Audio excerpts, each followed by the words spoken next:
14. Beers had 13, tacked on 7 assists as well. Carr had 13, Kohler had 12, both 14 and 12 for Kohler and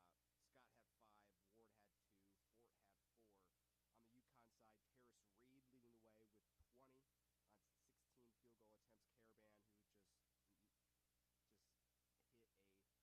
Spartans. Scott had 5, Ward had 2, Fort had 4. On the UConn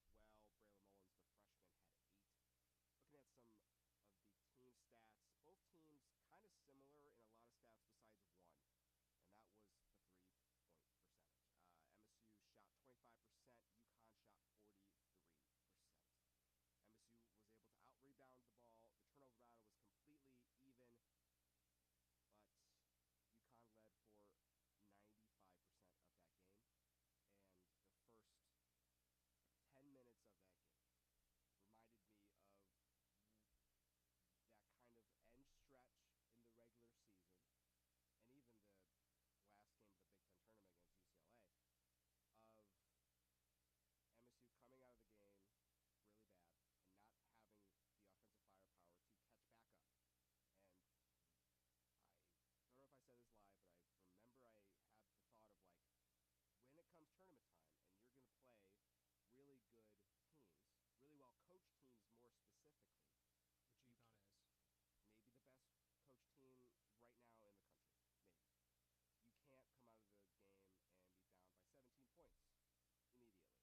maybe. You can't come out of the game and be down by 17 points immediately.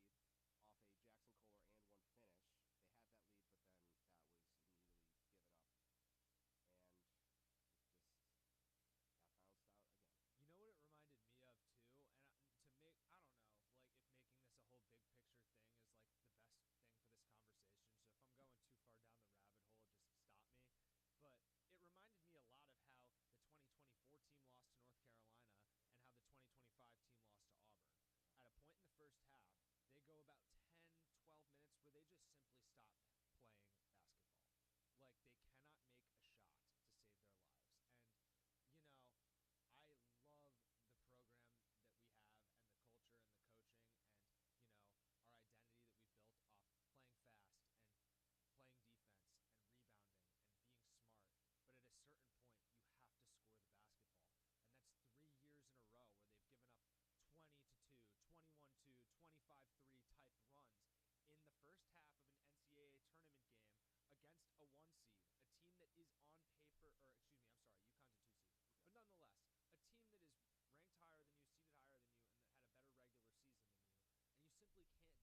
City he have did in just that have the second round most. game. So He just had the most assists in a That- single season that's what in I'm the Big saying. Ten. So it's ever. important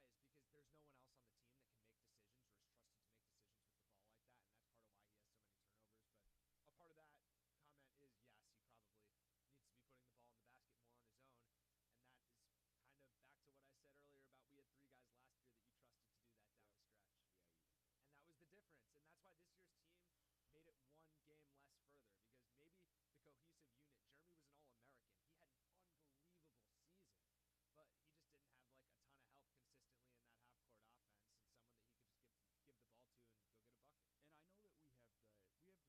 many turnovers. But a part of that comment is, yes, he probably needs to be putting the ball in the basket more on his own, and that is kind of back to what I said earlier about we had 3 guys last year that you trusted to do that down the stretch. Yeah, you did. And that was the difference. And that's why this year's team made it one game less further, because maybe the cohesive unit, Jeremy was an All-American. He had an unbelievable season, but he just didn't have like a ton of help consistently in that half-court offense and someone that he could just give the ball to and go get a bucket. And I know that we have the talk all year about Wojcik and where he belongs in the team. Okay, I don't like I will harbor no ill will about him forever. I will say I don't think any Spartan fan, if you are giving any ill will to Denim Wojcik, He played at hard. all, he played well. He was thrusted into a position that he was probably not expecting when That's Divine my point. Ugochukwu got hurt. And Tom Izzo didn't really have a choice because you can't have Jeremy Fears play 40 minutes for the rest of the games on the schedule, which was literally half the year.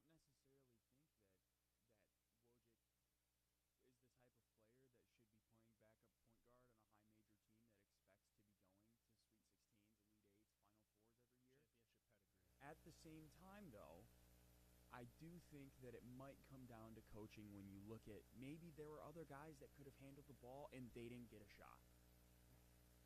Like who? Trey Fort?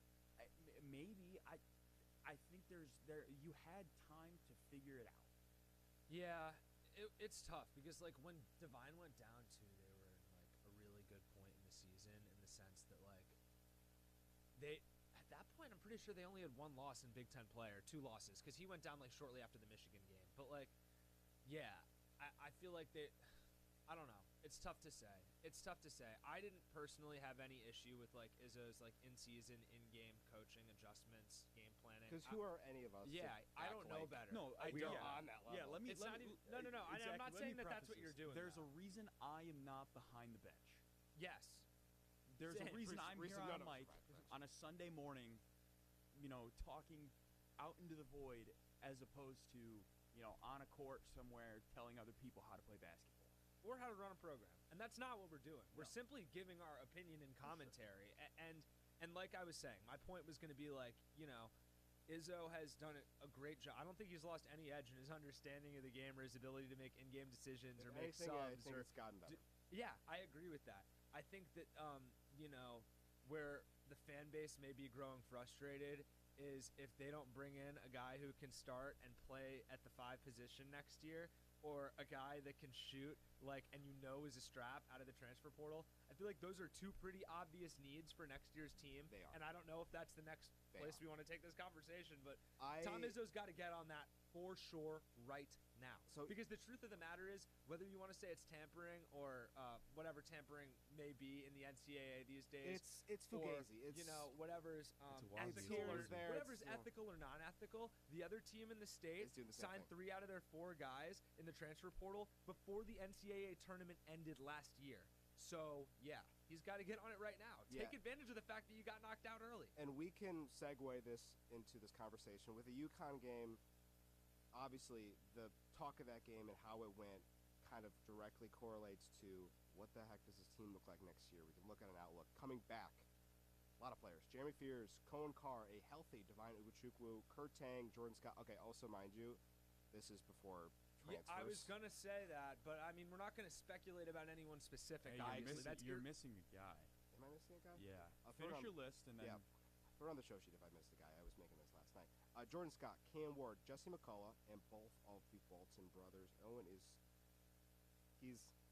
he's on. I see what you're doing, but I have him somewhere else. Outgoing, out of eligibility. Jackson Kohler, Carson Cooper, Denim Wojcik, Trey Fort, and Nick Sanders. And then I also put possible transfer out players, but we don't know that yet. Incoming, loaded class. Ethan Taylor, Josiah Jervis, Carlos Medlock, Julius Ava, and then technically Caleb Glenn. In a way, because he never played, I am almost going to view him as a part of this incoming class, because I know he's been on campus here and he's been practicing here, but at least on the court, he will be kind of incoming. And then, He was wearing a jersey the other night, man. yeah, that's true. So, yeah, so if anything, he's coming back. But Caleb Glenn will be on the team next year, will be healthy on the team next year. And then, like you mentioned, Keegs, possible transfers that come in to MSU. And guys that we have on the coming back list that could be on their way out, and we don't know. Yes, like I said, but out like of- there's one a chance. I'm not like one gonna or two of those speculate about guys any of will this, be but gone. I'm looking at like 2 or 3 of these names, and I'm like, I don't know. I agree. I'm not going to say which You ones, can't- but no, there's, I'm not either. But you never there's know. a few. There's a few. There's If we- one if who we I'm really confident want with. to, I Jeremy think we Fears can- is back. Yeah. Fears is back. Yeah, Carr. Fears is back. Don't look at me like that. See, this is This is the conversation that we're not gonna do it. we can't have We're this not gonna conversation. do it. But Those But guys I are think one, he'll be they, back. They are 1 and 2 collectively I think he'll be back. on the short list of guys you have to keep. I agree. I'm not saying Yeah. don't keep him. I'm Yeah. saying. Anyways, I think Yeah. both of those guys could fetch the kind of money that Yaxel Lendeborg said that he was getting. maybe. But- Anyways, But out of that coming back list, whoever it is, honestly, I would say expect 1 or 2 of those guys to transfer out. especially the guards. Yeah, I like- expect that. Yeah, and I love like Divine and Tang and you know like, but if they're both back, I'll be a little surprised. You know, like if they're both back, I'll be a little surprised. I agree. Because there's and you know, log Jesse jam at guard McCullough, next he's year. probably like the one that also like I'd look out for. Well, he's the Although one I'm not sure. my eyes immediately darts to when Yeah. on that list where I'm like, I don't know. He got a little bit of Booker treatment this year. He did. Well, I mean, yeah, but also, he is still technically a freshman. I know. So I think as far as playing time goes, Loaded class coming then. yes, that's the thing. Yeah. You have one guy that's going to play the 5, and then you have another guy that's probably coming in the portal. Where do you fit into that? That's the problem. Yeah. Well, you need another 5 other than Ethan Taylor. You can't put all that pressure on a freshman center. Tom That- is. I don't know this, but I would have to imagine, knowing his tendencies and knowing Tom Izzo, he is not going to want to start a freshman center. I don't think he's going to want to especially either. heading into the Big Ten schedule. Unless But he's a transcendent That's why I prospect. said what I said a couple of minutes ago. You have to get a center in the transfer portal. Like, Caleb please. Glenn's not a center. Please, like, he may be awesome, but he's not a center. like I loved when he got Zapala, but Zapala was great. He was Get great. a Zapala guy. No, dead that's fine. That's fine, but I hope I don't know how Tom views this crop in terms of, because I'm not even going to say the R word because obviously Tom is tired of that word and I'm going to talk about that. But this is a big push that he's going to try to make with this team, and I'm curious to see if he goes out and he gets a huge name in the transfer portal. I hope he does. He Final got Fours annoyed in when they Detroit. talked about the R word. He got very annoyed when he talked about the R word. I don't know how to read Who asked that question? Lucas. I thought it was It Lucas. sounded like Lucas. but Yeah. Hey, props to Lucas, man. He asked questions at, like every Shout presser outs. all season long. Yeah. Shout out student media. Like Lucas did an awesome job for St. Louis this year. Yes, he did. It just He made did. me laugh. It was Made funny. him It is upset. funny he asked the question. Yeah. And when I see him next, I'll be like, bro, really? Really? You asked- I'll be like, why did you Tom ask? has He hated. wanted to be the one to ask. Tom I has think. hated the R. I would assume that hated he it. wanted to be the one to ask. But hey, like I said, shout out to Lucas. But I mean, that last line on this section here, expectations for next year. I think it's going to be roughly the same. I disagree. I'll let you finish. Where We have to wait.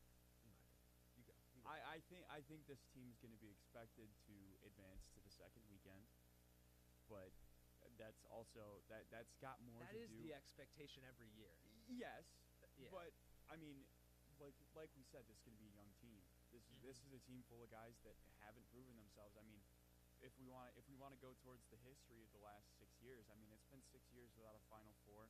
These are the first 2 senior classes in Tom Izzo's tenure not to go to a Final Four.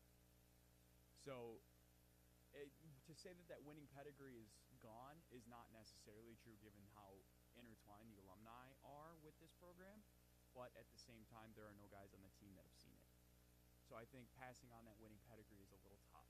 So maybe they will have to go there. The only way to do it is to start your own. Exactly. So exactly. yeah, like So I think to expect a Final Four now would be a lot, but I think that they can go just as far as this team did. They're going to have just as much talent, in my opinion, maybe even more. they're going to have to haven't seen win more games next year. That's true. That's just the period. Like, they got swept by their rival. They lost in the first round of the Big Ten tournament, and kind of like embarrassing. Like, what are you doing, fashion? Not that To a like team that they had beaten by 25. Arguably the worst game they like- played all year. yeah, no, like they just also like aside from Illinois, who is a Final Four team now, and Michigan State beat them, Hell, but like AG you know, double hockey sticks has a lot of frozen these, over. yeah, they went 0-2 against UConn. They went 0-2 against Michigan. They lost to Duke. The Nebraska loss was kind of ridiculous.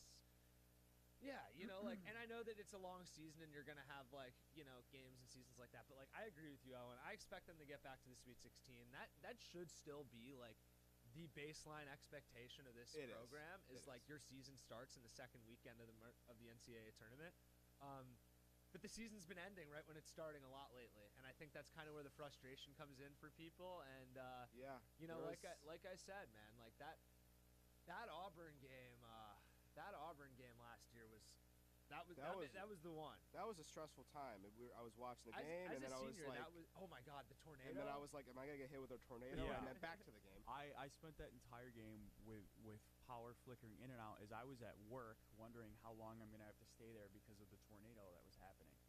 Yeah, That was- yeah. exactly. So It was literally a tornado. to take it back to last year and then bring it into next year, you know, last year they went to the Elite Eight. They exceeded expectations. They had an awesome freshman. It was a great season. They came up just short of the Final Four. Owen's right. It's really hard to get there, and a lot of that, like, championship pedigree, and I say that in air quotes, if you will, maybe it's fading, but it's not gone. It's not gone, and as long as Izzo's here, it's not gone. But, like, yeah, the clock is ticking, not because of the R-word retirement, but simply because it's been a long time. I think it's been a long time. I think the clock is ticking because before everyone's eyes, the game of college basketball has drastically changed over the past 5 years. Yeah. It's going, and I like when you guys brought up how hard it is to get to the Final It's Four. really hard. It's been hard, and it's going to get harder because with NIL, the best players go to the best teams. That's a small amount of teams. I would throw MSU probably in that group, but there's a group I feel like that's elevating right now, and It's all about brand and where the money's at. yes, luckily, And who Michigan cares about Sta- being ethical? And and- sometimes you have to stop caring about that. I'm sorry. I'm glad. I think we need to throw some things out, and in terms of, you know, oh, we want to be ethical. We want to, you know, win a championship. I'm very curious to see the transfers. That's going to really solidify what I feel about this team heading into next year.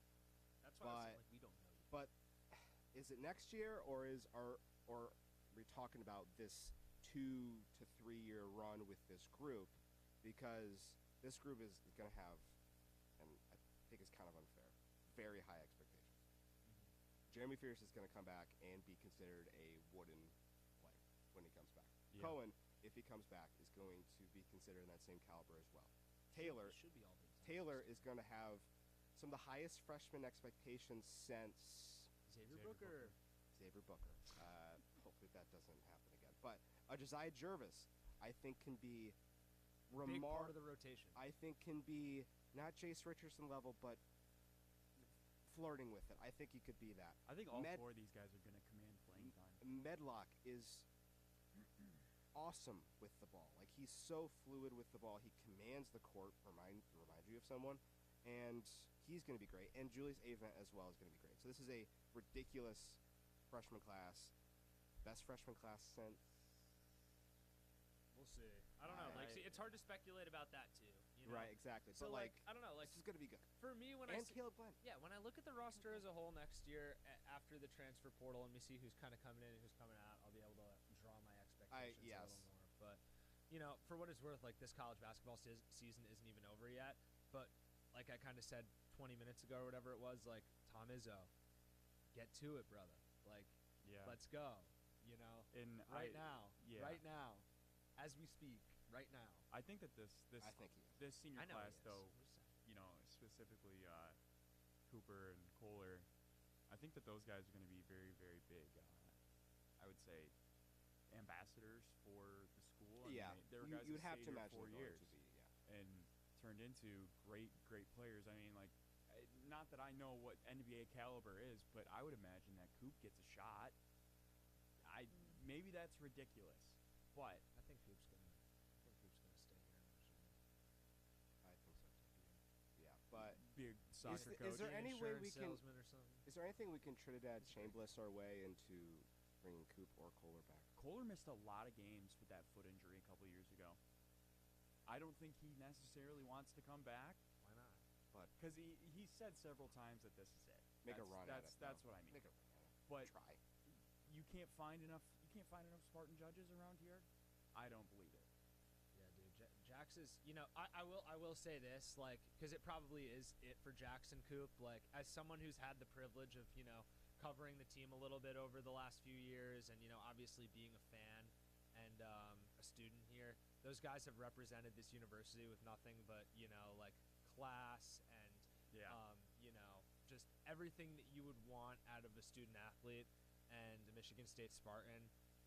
It was a pleasure covering those guys, being able to talk to them after games, wins and losses. Always very insightful, always very thoughtful, and always just really cared about, like I said, the school, the program, and just everything that Michigan State represents. And so, with the season being over, I do think it's important to recognize those two guys as seniors and what they've done for this program over the last 4 years, having some really great moments. And even Nick Sanders as well. Shout out him, a 4-year Spartan. Yeah.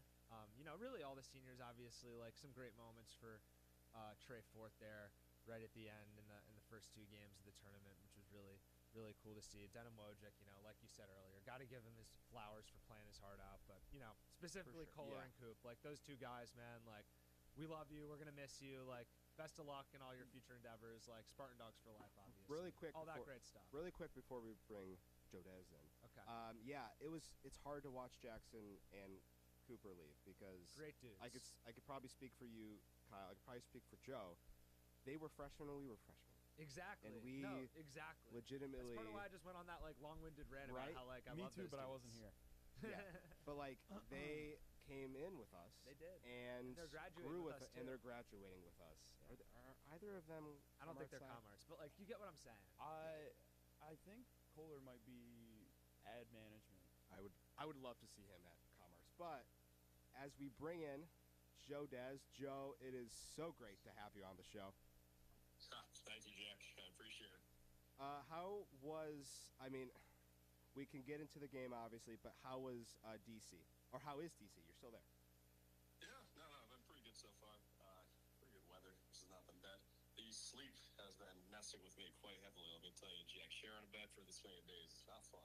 I bet. I know all of you guys, you, Jack, and Tim, obviously have been working your butt off all year.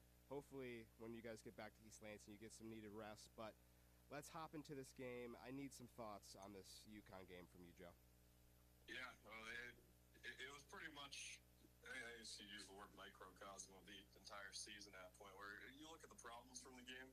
Turnovers are an issue. The slow start in the first half is an issue, and then the three-point shooting at the end an issue because now the 2 guards had that good of a game. So it was pretty much every big problem for Sparty that looked like they solved the last few games just came back up, which is really, really sucked to watch, to be honest. Yeah, that's what we brought up, too, at the beginning of the show, where we went through these first 2 games thinking that, maybe the team, has turned a corner, at least when it comes to those, cold starts, and then they come out in that game and just can't hit the broadside of the barn that first 10 minutes. Who's winning tonight, UConn or Duke? I'm hoping UConn at this point. For Darren Hurley, there's that whole stat about if he makes it to the second week and he wins the entire national championship, so might be the only hope we have, and not seeing like Illinois or Michigan take it down. So it's really, really gonna be. You don't believe in Duke, Joe? I believe in Duke, but I don't know if Duke winning's really that. There's no good guy winning pretty much at this point from RMU. I feel like. I'm not disagreeing with you there, bro. I'm totally with you. Yeah, I agree. Yeah, And Arizona is like a neutral character. Arizona is the good guy right now. Yeah. That's a And great we don't point. trust yes, them, do we? Arizona is, yes. No, that's actually a great point. Arizona, I would root for. For UConn, my brother is a Husky as a dog, so that's the only reason I was leaning more than Duke. Yeah, there's this crazy stat about Dan Hurley. I believe since 2023, he's 16-1 in tournament games. So Yeah, something crazy. Something like that. insane. I think, and his only loss was last year in the round of 32 to the national champion Florida Gators. So Yeah, it'll be fun to crazy. watch that game. But we can bring it back to the Spartans here. Yeah, I do want to say for Sparty, I think this game was probably the biggest one of possibly the end of the back half of the season where you saw how much Divine's absence came in. The amount of defense he provided. That's why we went from the number 1 or number 2 defensive team in the nation to not even top 10. Turns out Divine was really carrying that defensive workload for the 2 guards. Yeah, I think a lot of people don't. I think they underrate how much this team missed Divine and how big of an impact he was. Exactly. 100%. Look at just even for Wojcik, he wasn't supposed to really be a factor this year. He was supposed to play not a Steven Izzo role, but like a premier Steven Izzo, where he's more of the victory lineup, like almost the kneel-out formation, but in basketball. And then he steps in, has to provide 5 to 8 minutes in actual game time action. It's a lot to ask of a guy when that was not supposed to be his role. And people have to give him credit too. He was injured for a lot of the rest of the back half of the season. He was. Still played through. He was. And we did. We've given him his flowers on this show. Yes, like, I this think. is, yeah. No, I heard you, Kyle, beforehand. You were bringing up some very nice points. Thank you. I've missed you, Kyle. I haven't seen you in a while. No, dude, I was actually thinking that, dude. Not to make this about us, but I miss you too, Joe. It has been a minute, dude. Like Jack said, when you guys get home, I'm happy that you guys will finally have some time to be back in East Lansing for a while, because you've been traveling a lot. Yeah, no, thank you. Kyle Keegan, by the way, finalist for an Emmy. Yeah. Student Emmy, Yeah, yes, that's yes. right. That's right. Thank you. Very Thank cool you. stuff Yes. for his play-by-play. Yeah.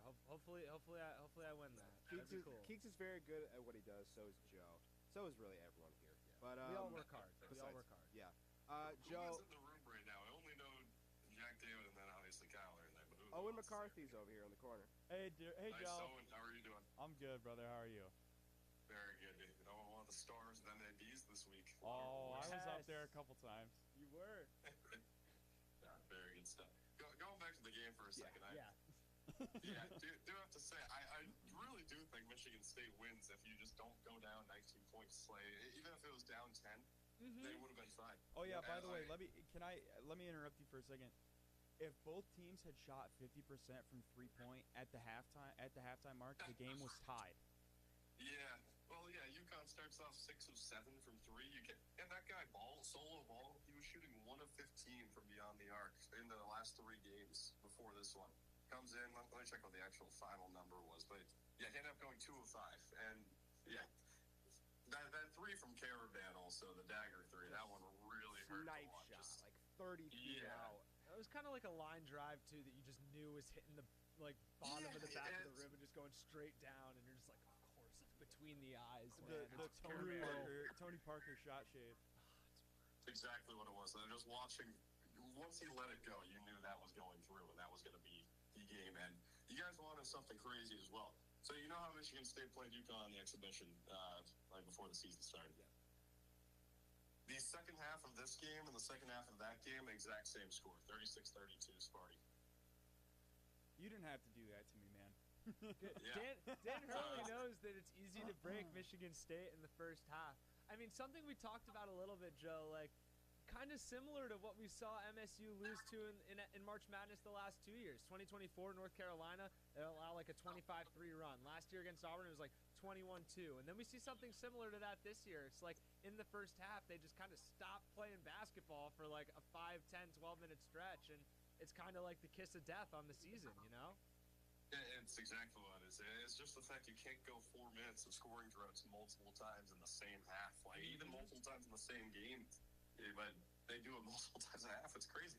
I also have to say that I was really, really disappointed to see the final play run, to be quite honest. Just the Fierce dribble out was definitely not the best to see. I'm wondering if he was a little bit sick, because it would make a lot of sense, but that might be giving too much leeway. It was one of the rougher games of this year for him. Yeah, I agree. It was kind of a rough game for a lot of people.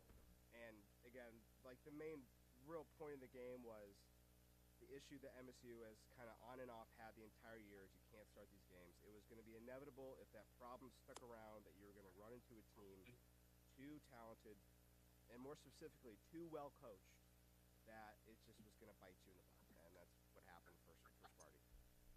Yeah, say too, it's real easy to complain after at this point, but we do have to look back at the beginning of the season. Like MSU was expected to maybe be like a 6 seed right around the beginning of the season. I'd probably say at most a 5 seed, and not finish anywhere near the top of the Big Ten. Obviously, I win the Big Ten or anything, but still in the upper half of it, which they weren't really expected to be. So I think you got to look at the whole season as a complete win. Sure. Sweet 16 is That's not what an I was easy thing to make. No, it's not. I mean, like Izzo coach teams outperform their expected win total almost every year. Outperform their projected seeding, outperform their Big Ten performance. And I guess we are kind of taking it for granted to an extent, but we have to look at what we have and be happy.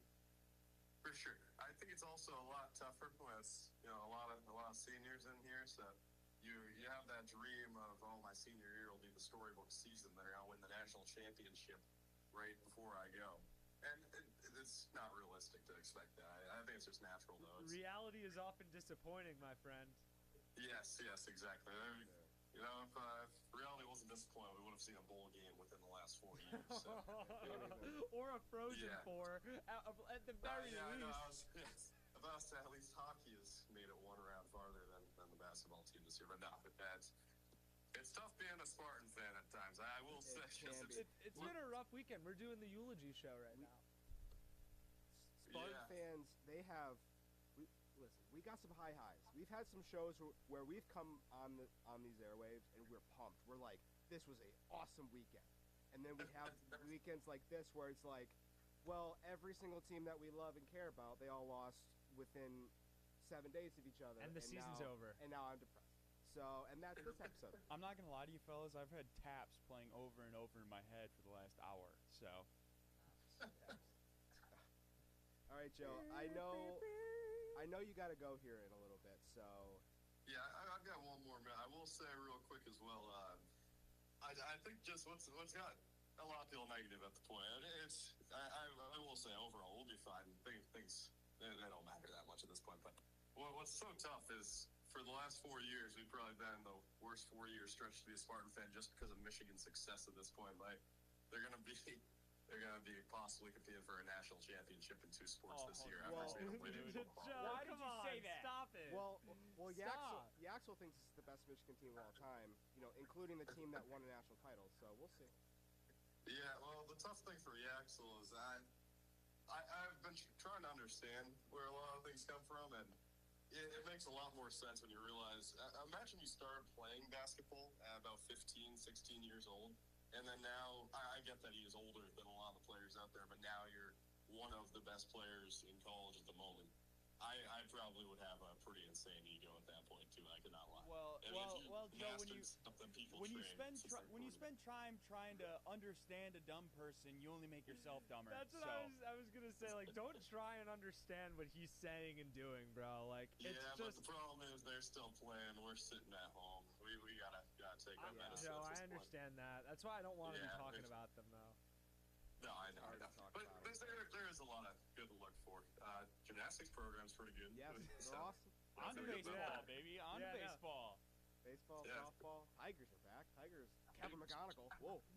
Yeah, and I would say too for MSU, we were putting a lot of things on that. To pull back the curtain a little bit, we were kind of talking about how far MSU possibly could go if they could just beat UConn, and we were going a bit crazy with the prediction. So I think that's why. That's probably why this loss hurts. Even if they were able to beat UConn, I don't know if they would have won. We're getting geeked up. Yeah, I don't know if they would have made it out of the weekend either way. Duke is still a really good team, even if they struggled at points. Even St. John's. So scary. Even St. John's, if they were able to beat Duke, I don't love that matchup. MSU would that hypothetical matchup. I would. As a New Yorker, I love that. St. John's. Yeah, I would have really liked St. John's. Yeah, same. No, listen. That's my home. I love Rick Pitino. Yeah, but like we would have gotten those guys for sure. Do you think Izzo would have worn a suit? No. Oh.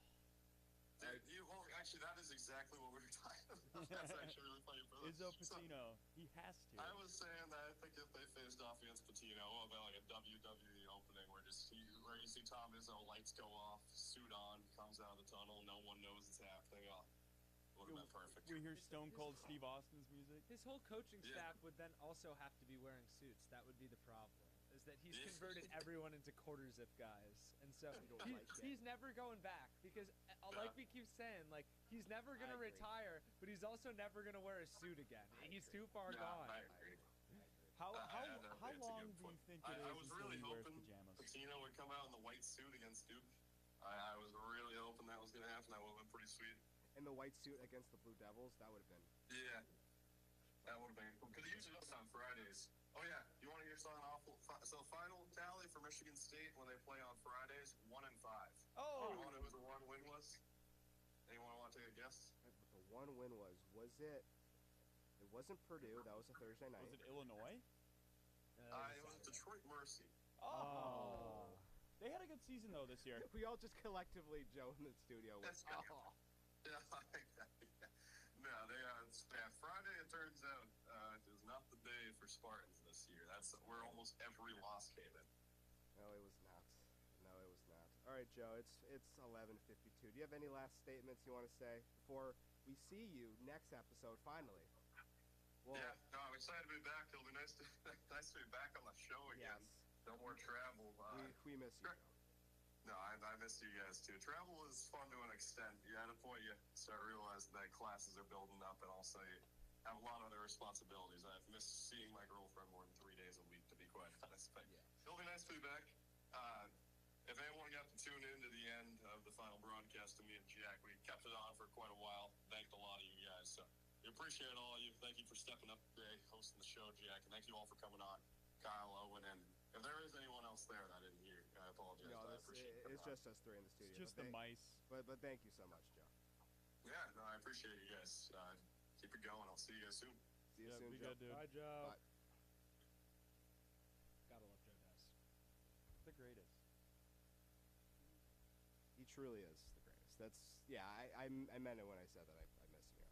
No, I did really too. do. I really do. I really do. Oh God, we're getting all like seniory in here. We're all senior. Send it to break. I'm getting sad, and I still have a year left. We need to send it to break. we need All to. right. We need to. Yeah, we'll send it to break here. But I was gonna do it for an absolutely packed first segment of just MSU basketball, just through and through. So thank you all for listening. Stick around. We will be back in just a little bit. Go grab a snack, grab a drink, a beverage. It's a Sunday. Why not? Let's have some fun. But yeah, we'll be back in about 2 to 3 minutes.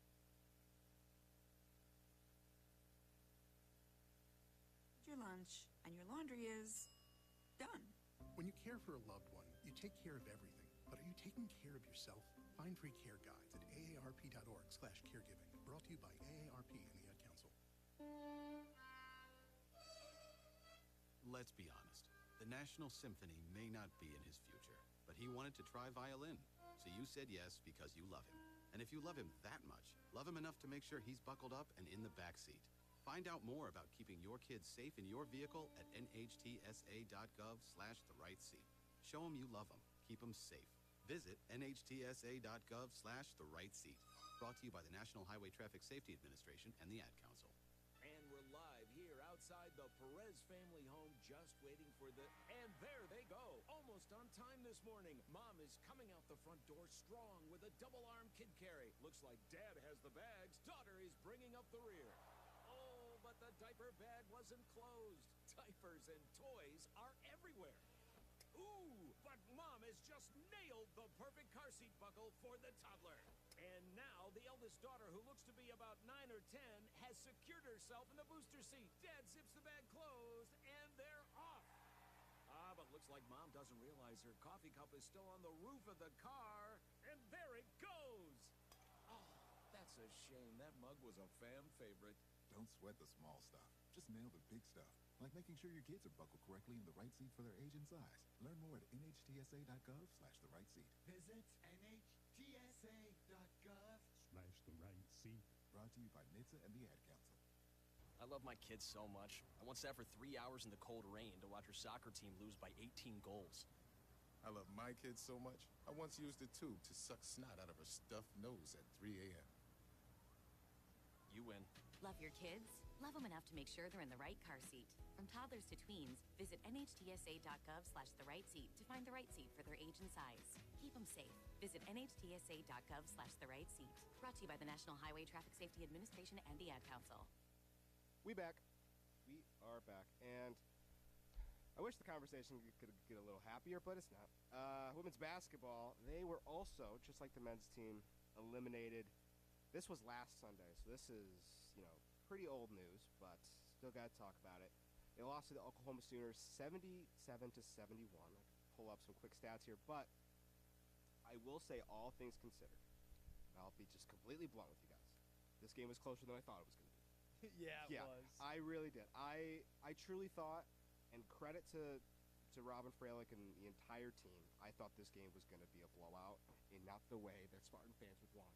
But they held their own into it, and a big reason why they were able to hold their own was Rashonda Jones off the bench at 20 points.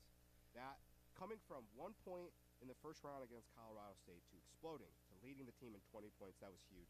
Kennedy Blair, 14, Grace Van Sluten, 13. Jalen Brown had 9, and Sotelo had 6. Emma Shoemate coming off the bench she had 9. And then on the Oklahoma side, Reagan Beers, 18 and 14.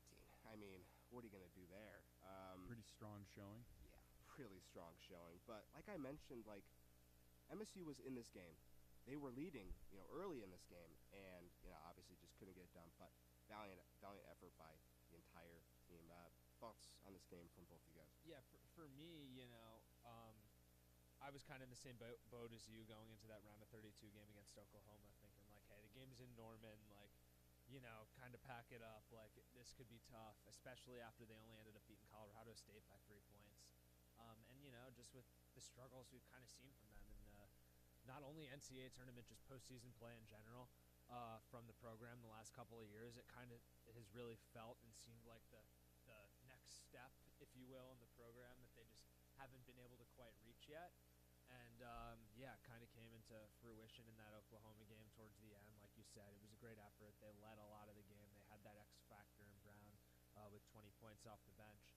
But, yeah, just not enough. And it kind of goes back to, you think about some of the tough losses they had down the stretch in the regular season, obviously losing early on in the Big Ten tournament, that they were a 5 seed instead of a 4. They don't get to play that first weekend at home here in East Lansing. They have to go out on the road and travel again. And we saw last year they beat Harvard, getting that first NCAA tournament win in the Robin Fralick era.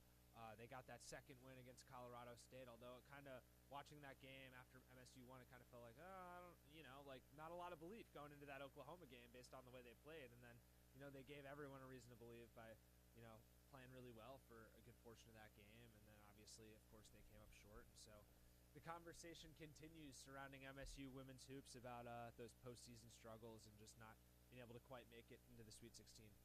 Yeah, and I have the outlook. I won't go through the entire outlook for next year, but it's not great. I'll just say that. The team's getting Blair back, Jones back, Sambolich back, and both the Tarian twins. Aaron Halleck, I don't know. Take it to court. I'm not sure, and I say that she's going to be back. I think she is going to be back, but I don't know that for certain, so that's why it's kind of like, is she leaving? Is she staying? Don't know. Outgoing, at least when it comes to seniors, I got this all from the MSU athletic page themselves, from just who's the seniors. Alexander, Brown, Dykstra, Kimball, Shoemate, and Van Sluten. And then throw in Woodard, Ode, and Sotelo are all transferring. So that is, altogether, that's 9 players that are leaving. 10 if you include Halleck, if she leaves. Incoming. I believe they only have 1 player in their incoming recruiting class. She's one heck of a player, Lily Williams, who I believe she's like a 5-star on 24/7 or ESPN or one of the recruiting sites. But she's really good. But gonna need to get into that transfer portal if you're MSU, if you want to be able to get back to where you were this year. You're right on the recruiting class. Yeah, I believe it's literally just Lily Williams right now. So I don't know if Fralick has shown that she is willing, open, and can successfully utilize the transfer portal. But she's going to really need to have to do that, especially when you lose a Sotelo, who I think a lot of people thought with Van Sluten leaving would kind of lock into that 5 spot for you next year. And that's the big loss for me is Sotelo is a player that you thought we were going to develop in this program. Now, of course, with Van Sluten leaving and her leaving, it's like now you really have that whole position group that you kind of need to re-up, and that's obviously not what you want. But I think that Freilich's going to be able to do a good job in the transfer portal. We've seen her, make a couple of key additions over the course of the last few years. Been a little bit more active in comparison to the men's team. So, I guess we're going to kind of have to figure out what she's made of here, because I think maybe a big reason why we may be seeing some people transfer out is, who knows, maybe there's some players that she's got an eye on. Obviously, we don't know, and we're not going to speculate about that. But if Lily Williams is the only one in the freshman recruiting class coming in, I'd imagine that there's at least a few people that Freilich has in mind that she's probably going to be. I would imagine. It very well could be similar to the men's team, where you're going to have young freshman centers thrusting into starting roles. That's because unless Freilich goes and gets a big center, Lily Williams might just have to start. And honestly, she might be able to start because she's 6'6", over 200 pounds. She's a local kid, very highly recruited, like I mentioned. So yeah, I think she might have to be the girl next year. But other than that, like I mentioned, Freilich's really going to have to get into that transfer portal, which I think she can. So that's not worrying me too much. But got to be able to if you're Freilich, got to be able to get a collection of players together here that can get you over the Sweet 16 hump. At least get in the Sweet 16 and feel that before trying to move on to higher aspirations. Yeah, it definitely feels like that's kind of been the big picture conversation that we talked about surrounding this women's team for the last couple of years. Is they've gotten better. They're in the NCAA tournament year in and year out now under Robin Freilich, but in the Big Ten tournament they've struggled. In the NCAA tournament they haven't been much better, and it's been that Sweet 16 line that's kind of been the line of demarcation for them, and they got really close to being a top 4 seed this year. And I think a part of the frustration for a lot of people is that they got off to a really good start, and they had some really nice wins early on in the season. It was kind of in Big Ten play that they kind of started to struggle, and if they would have started if they would have kind of gotten better as the team has gone along, I think that would have made a difference. But it kind of felt like they kept taking steps back rather than steps forward. Yeah, and I do think part of that could be maybe their scheduling. I mean, I know they played some. And I know Halleck was out too. Yeah. Yes. I mean, that was a huge part of the season because she got hurt. People, I don't think, really understood the severity of it, and I'm not sure the team did. I don't think I think everyone was kind of under the expectation that she was going to be back, and then here we are. She didn't play another minute on the court, which was just that's a brutal loss, both on the court but just as a leader. Like Theron Halleck is a leader. If you had to pick a leader of that team, vocal leader, she's so vocal. I love it. She's so vocal on the court, and that's a lot of players aren't great at being vocal on the court. And on the bench, even when she wasn't playing, give her credit. But there's another layer to that, and something to be said about being able to have that level of leadership when you're on the floor. And certainly the Spartans were missing out on that, for sure. Absolutely. All right, Josh Lee now on the phone. Josh, we're just talking the Oklahoma game and how we're feeling about next year. So we'll start with the Oklahoma game. What are your thoughts on that game as, our women's basketball, I guess in the past now, but, women's basketball beat reporter for this year? Yeah, so this was a fun one if you were a neutral. This was a good game. Lots of back and forth action. Turnovers galore. For MSU, I was thoroughly surprised with how they started out the game because normally on the road against a tougher opponent, they normally dig themselves into a pretty deep hole. So for the fact that they were not only in the game for a while, but actually leading was a huge surprise. But what ended up coming down to at the end of the day for Michigan State from this game was the same issues that have been plaguing them all season long, was turnovers, free throws, and rebounding. Free throws was not near good enough. I believe they missed close to 11 free throws on the day. I think they went 7 of 16 from the free throw line. I don't have stats in front of me. 6 for 16. Wait, no. 7 for 16 from the free throw line. But that has been a problem all season long, those free throws. And And then rebounding, Oklahoma out-rebounded them early on. Michigan State did a great job rebounding, but as it got into the second half and Oklahoma got into their game more, they did a good job out-rebounding Michigan State. And like I said, turnovers. There were too many opportunities that Oklahoma turned the ball over that Michigan State could have capitalized on, and they didn't, and they gave it right back to Oklahoma. So the game against Oklahoma was a story and a microcosm of the entire season of things that went wrong for Michigan State. I would happen to agree, absolutely. But like you mentioned, I think a lot of people were pleasantly surprised how much of a game this could have been, because me and Kyle were talking before I called you about the games in Norman. Oklahoma had a ridiculously impressive schedule. They have one of the best players in America in Reagan Beers. We were kind of on the side of this game might not be close, and here the Spartans are without Theron Halleck, able to be in this game in Norman against a really good SEC opponent. And I think a big reason for that, and I love for you to talk about this, Josh, Rashunda Jones jumping up from 1 point against Colorado State to turning around 2 days later and dropping 20 on Oklahoma.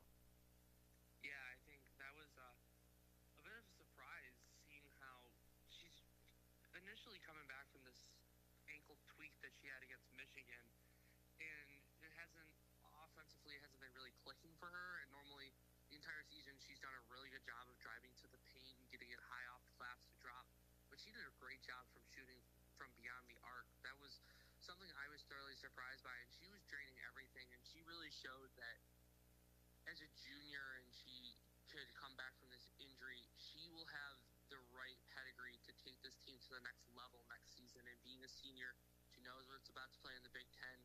Got a little taste of what it's like playing against the big boys.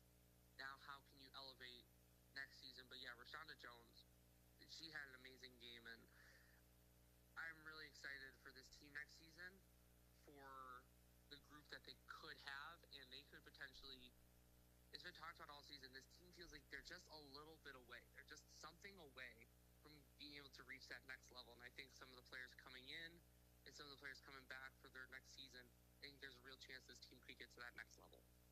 I agree, and I'm glad you brought that up. We could transition into the 26-27 outlook here.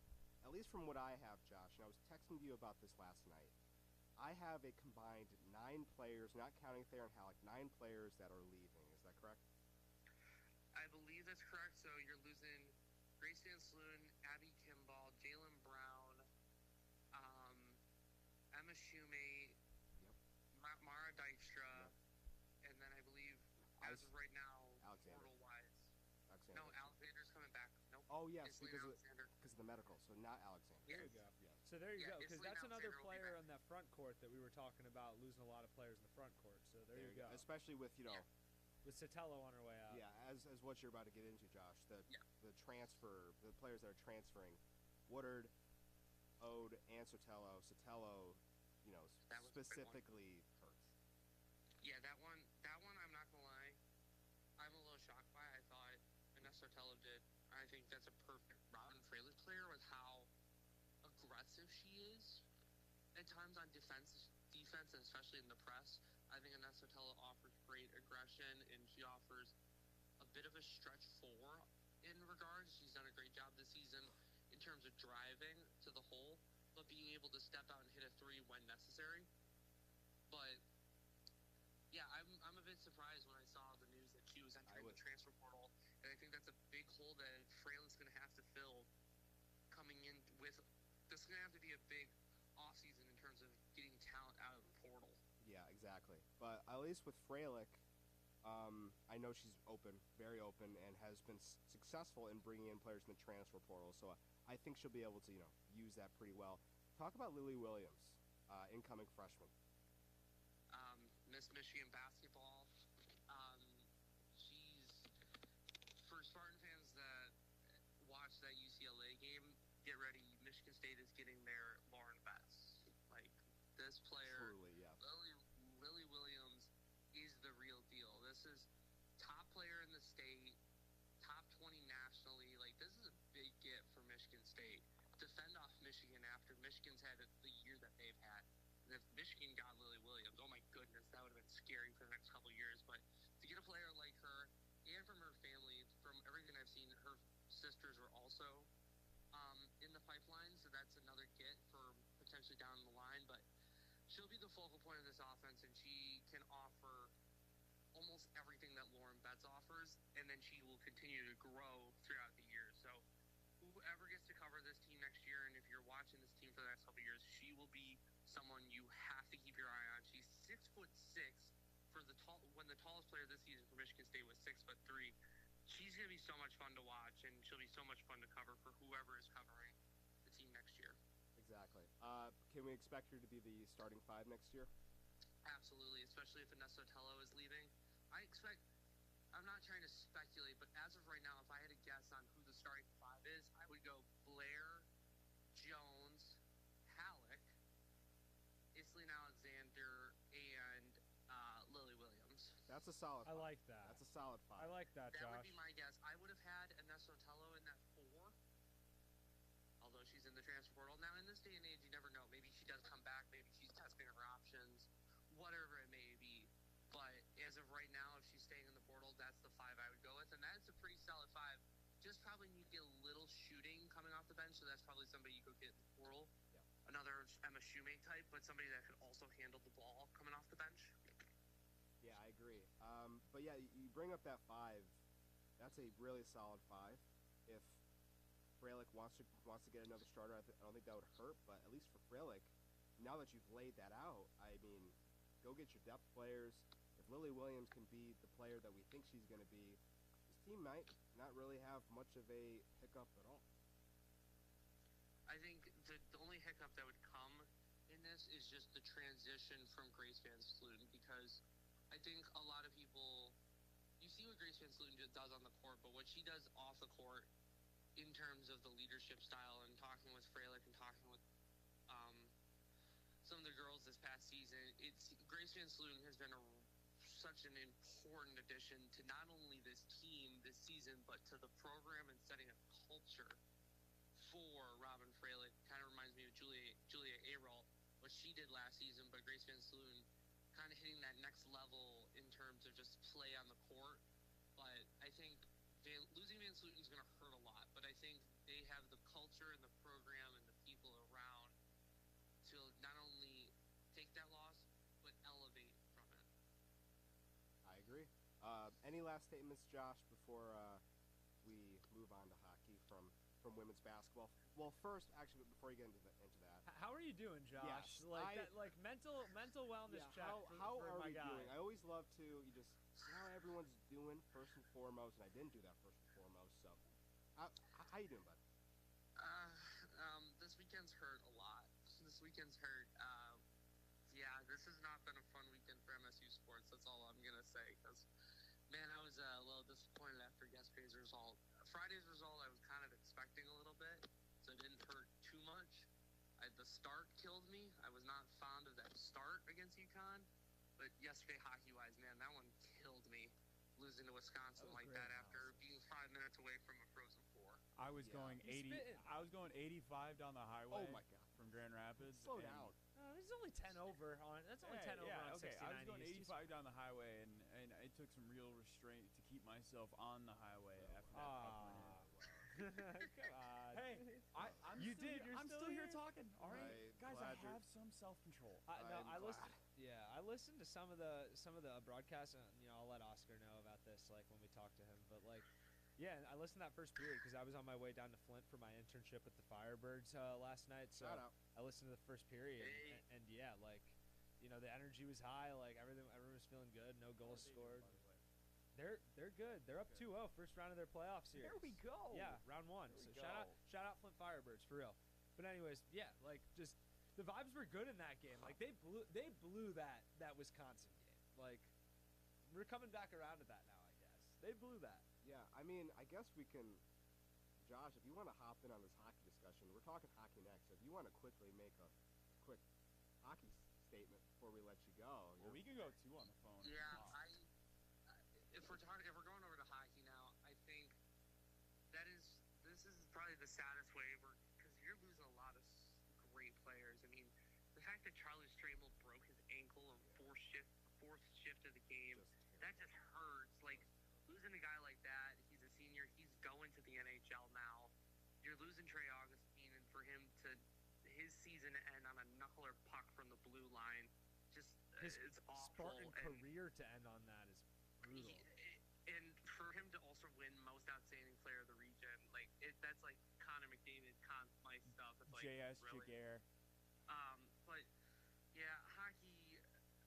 I'm getting worried now, and there's probably going to be some discussions, and I don't know if this will be discussion amongst you guys, but can Nightingale finally get over the hump in terms of the national tournament? We're going to talk about it. That's going to be a part of the that is like this the is, conversation. This is 3 years in a row now that you have a really good team, and you should be getting to the Frozen Four, and to lose to a team that is coming into this tournament probably not saying the worst team on paper, but has the lowest amount of momentum coming into the tournament. Yeah, they were cold. They got blown out by Ohio State 7-1 in the Big Ten tournament, and you were up 3-1 with 5 minutes to go, and you blow it.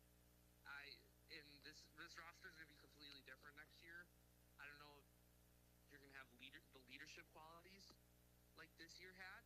So this probably was their best shot, and I don't know if next year is going to be just the same, or if they find a different gear to get over this postseason drought.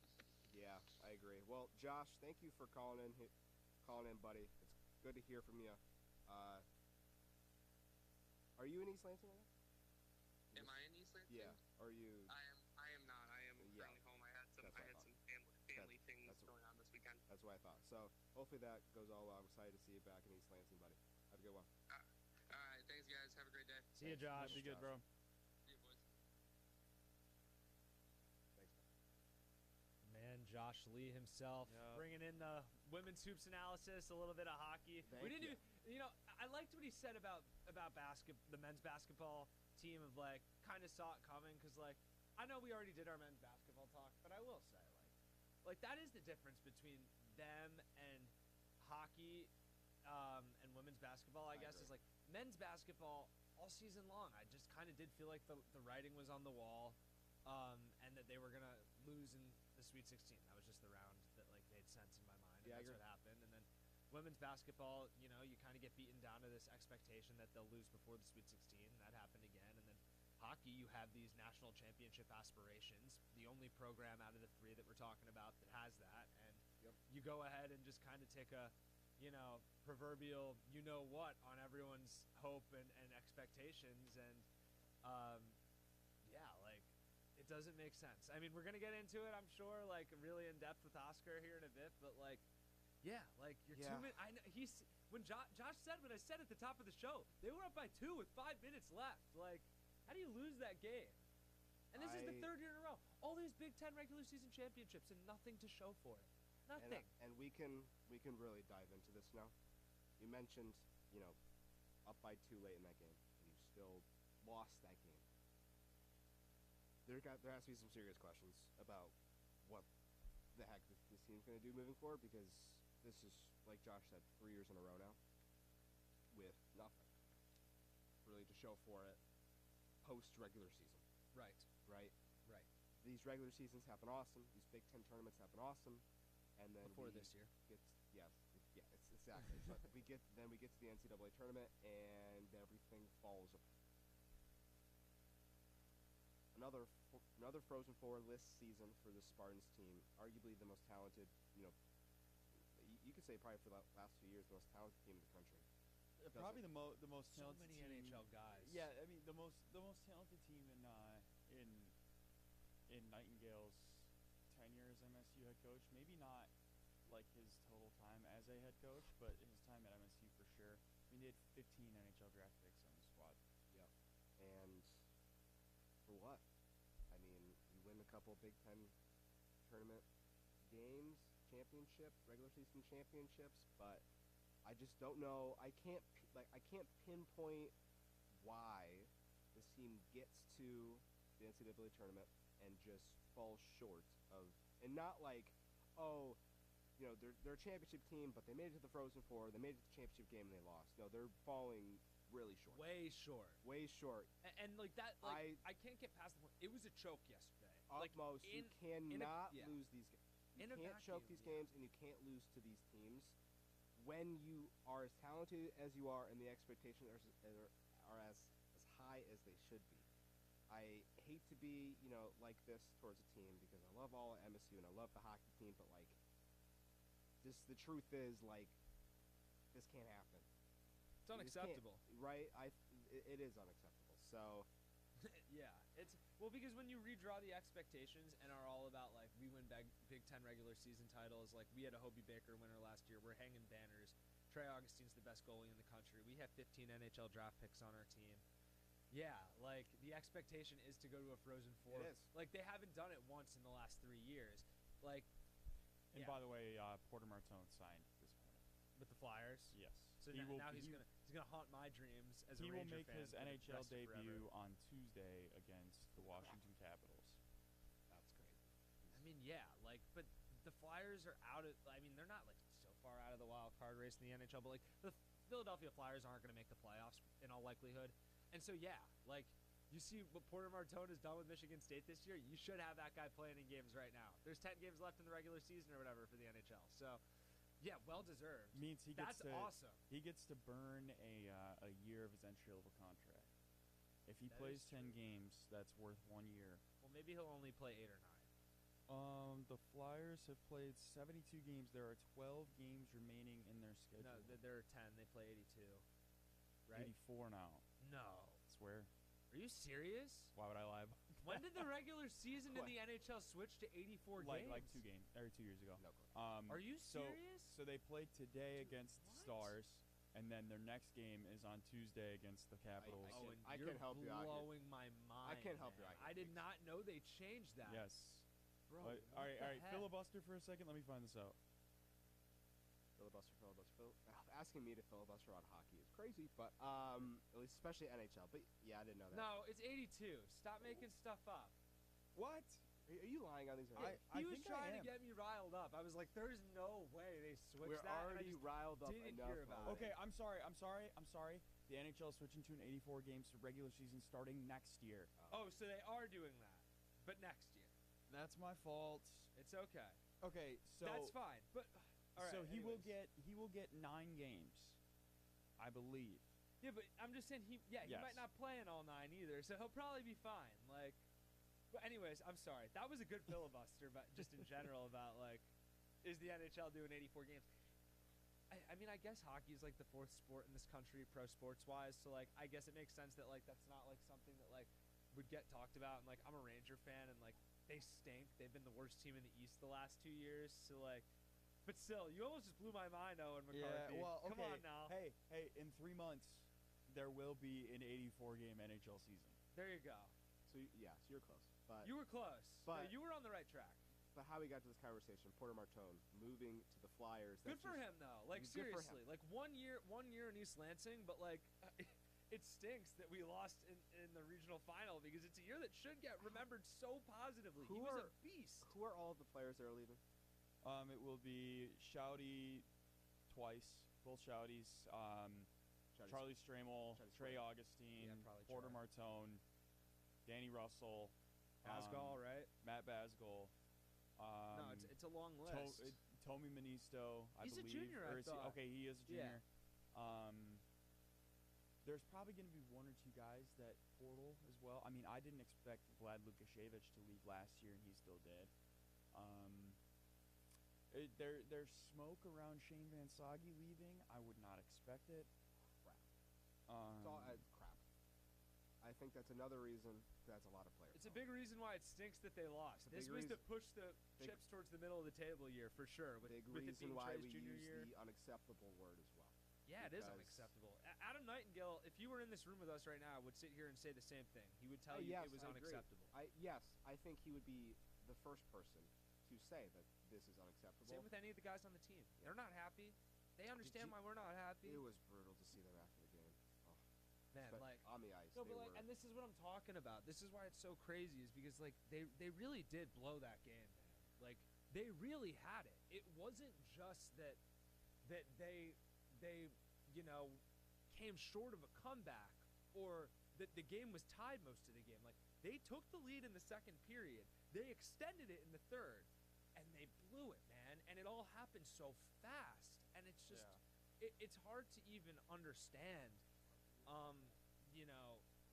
how it happens and how it happens every year, because you get so close in that moment, and you can almost start counting down like the seconds at a certain point, and like even when Wisconsin scores that second goal to make it 3-2, you're thinking like, okay, like that's not good, but there's no possible way, and it's 30 seconds later. It happens so fast. All right, really quick. We have the entire hockey beat. Oh no, guys, just go. Well, whatever you want to say. We're currently in the Boston, Massachusetts airport. We have our flight at about 4 o'clock today, right?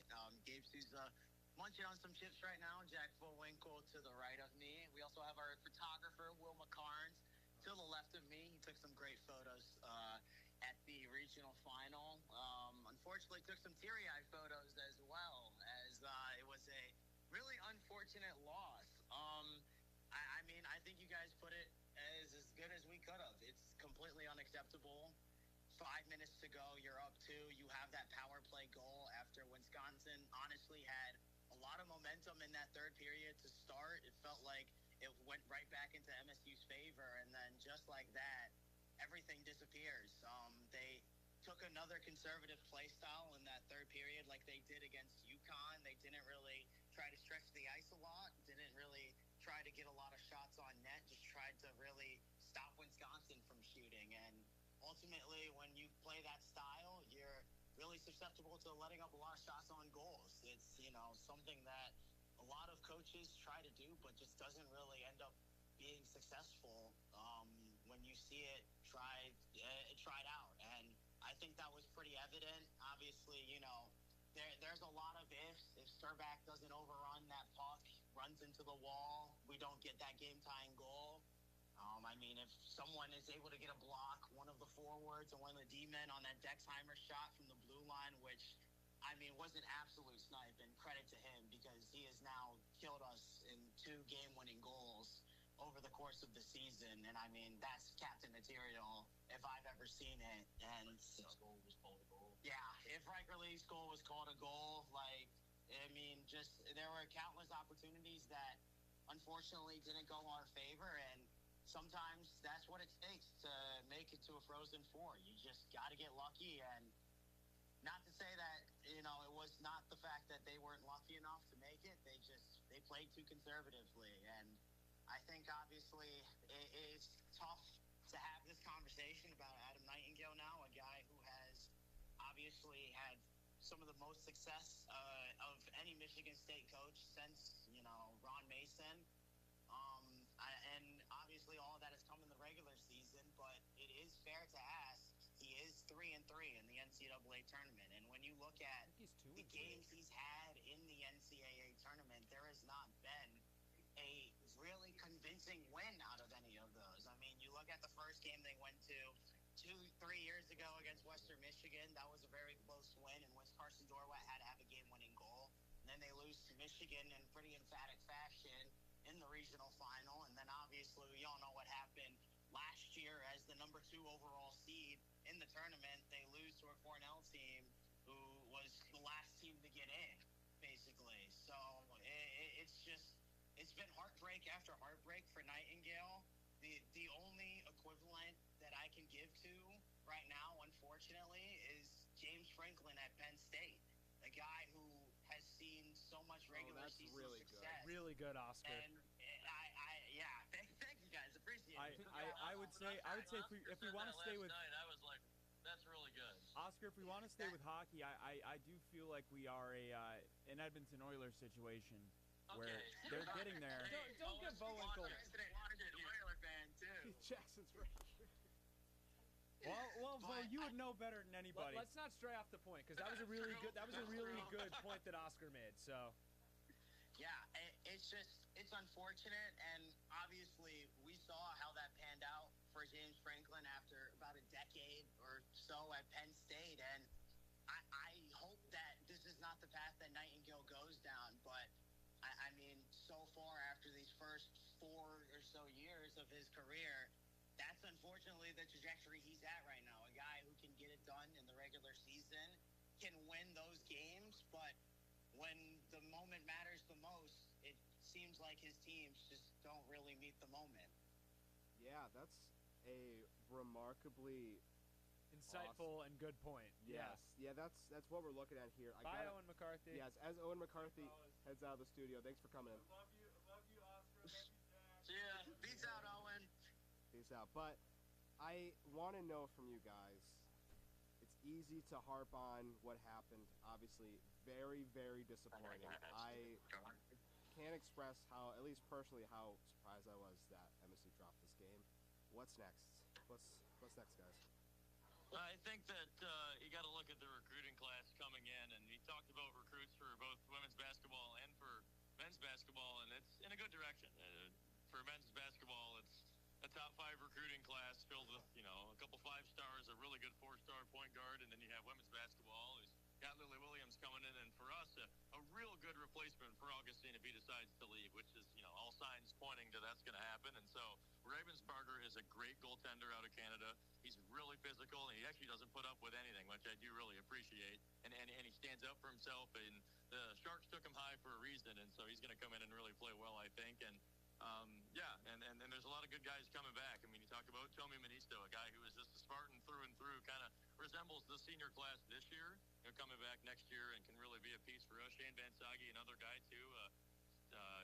Sturback and Gary on the blue line, that pairing's going to return, or all signs point to that, too. So there is some hope for next season in that it won't be a complete rebuild with all the big list of players leaving. There is a solid list of players coming back, and I think, going back to that game against Wisconsin, you never want to blame anything on the officials, and that's just, the team lost the game. They were up 3-1 and with 5 minutes to go and lost. But I think that, Paul, with 3 minutes left in the game, when they called embellishment on Danny Russell, that was a backbreaker because it appeared that it was going to be a Michigan State power play. Which had been playing so well, as you know. Yes. So the special teams for Michigan State was outstanding this tournament. They scored a 4-on-4 goal and a power play goal against UConn, and one of their 2 goals that they had scored against Wisconsin was a power play goal. So 3 of their 4 goals up to that point were power play.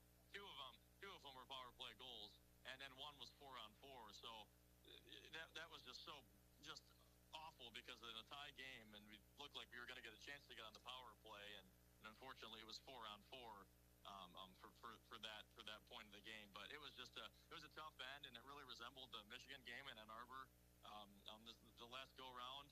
Just a 3-1 lead in the third period, where it looked like all signs were pointing to Michigan State coming out with a victory, and the puck bounced Wisconsin's way. And Augustine, disregard the last 5 minutes, had a fantastic tournament and of course a fantastic season. But it was. I never really get my hopes up, and I hate doing that during sporting events because I tend to be.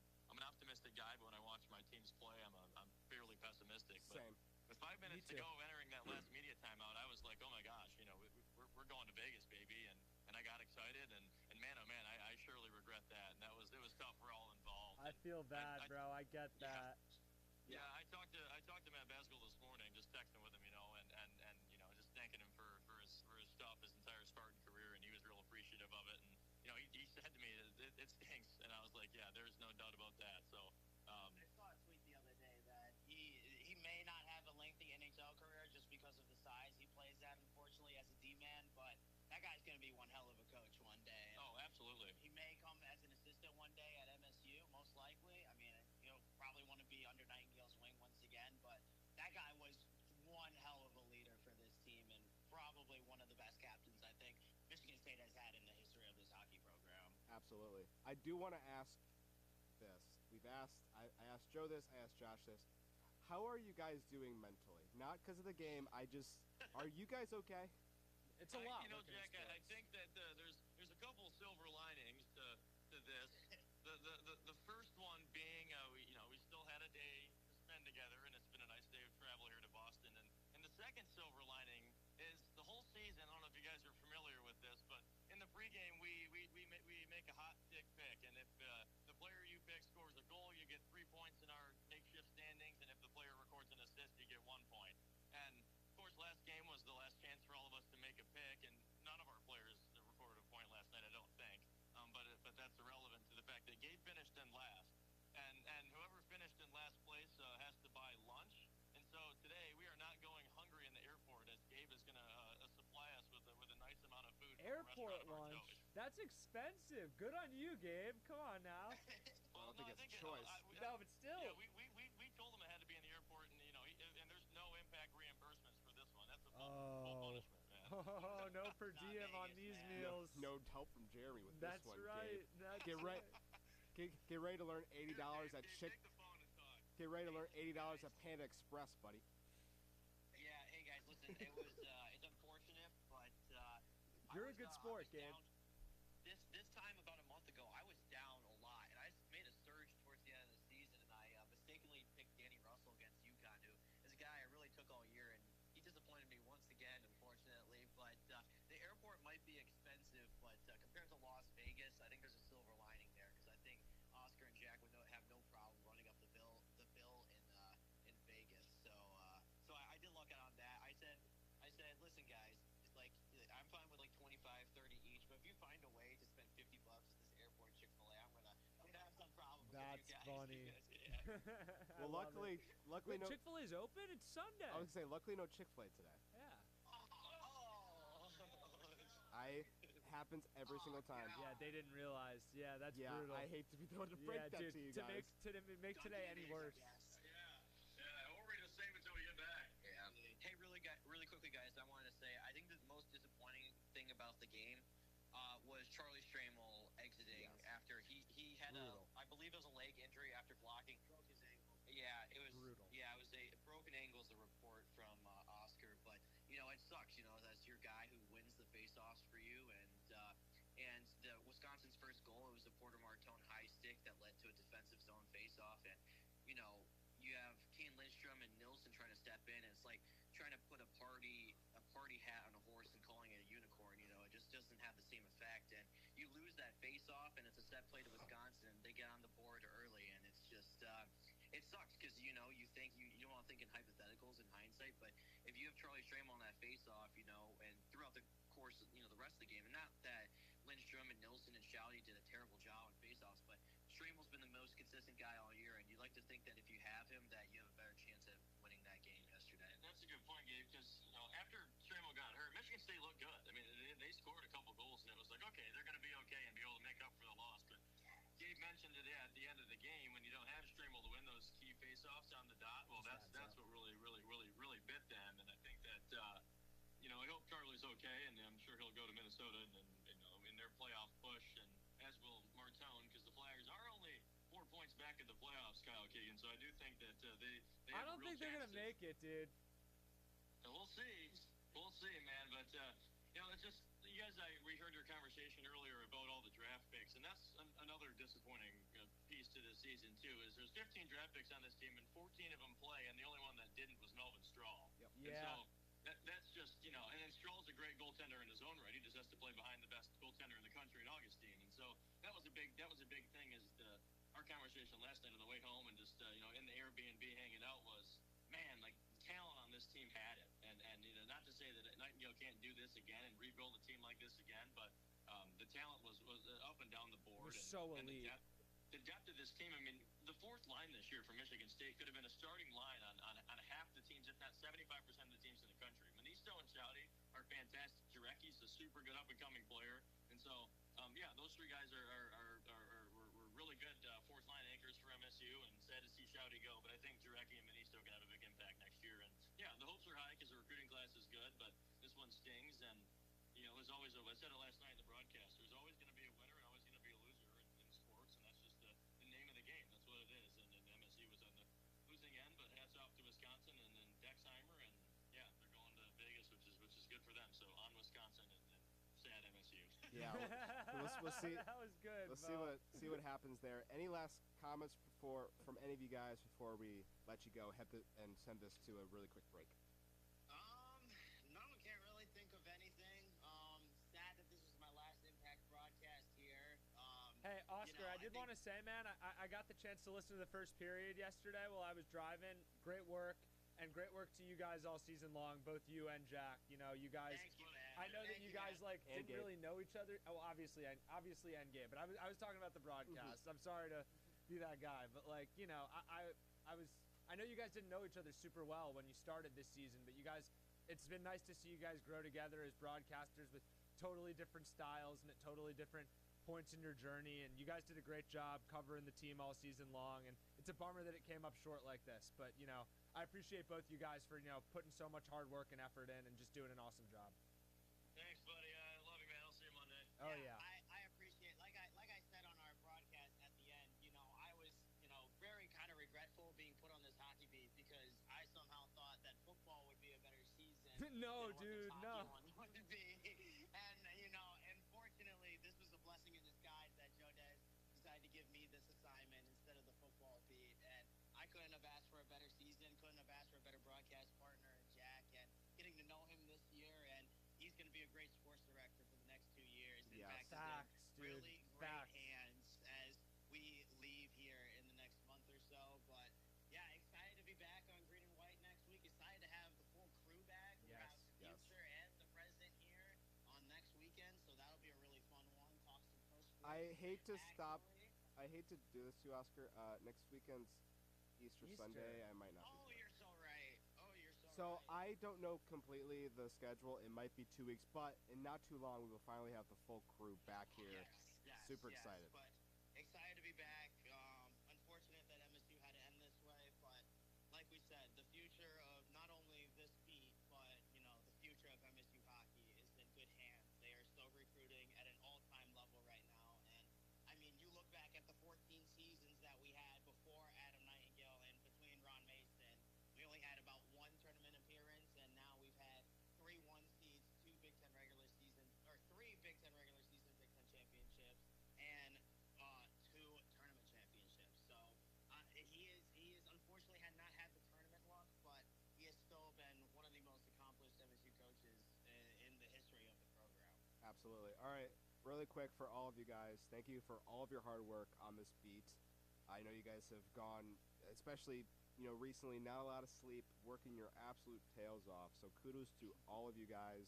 Love y'all. See you guys in a day. You guys are flying back from Worcester. Yeah, so, safe travels for real. Safe travels.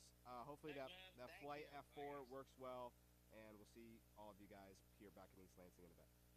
Yep. All right. Thank you, guys. Thank you. Have a great rest of the show, man. Yeah, thank you. Yeah, great hearing from those guys. Yes, Hopefully it really is. everything goes well with the travel. It's been good that we've been checking on everyone across the country this morning. You have to, because student It's media. the eulogy, bro. We got to look out for each other, man, because all our teams that we're covering are dying, and it sucks, and we're all graduating. Student media is already stressful and tiring as it is. Traveling is too, bro. Like, doing it for football, I'll tell you, it's tiring. It zaps you, and then on top of all of that, and then you have to throw on top of the fact that all of these beats they're done. Dude, and yeah, happen, it stinks, and they literally, especially when Jack mentioned the fact that he was ready to go to Vegas, and then spend more time with his friends, like the guys he loves covering the sport with, and then the in a team snap with, of a finger, done.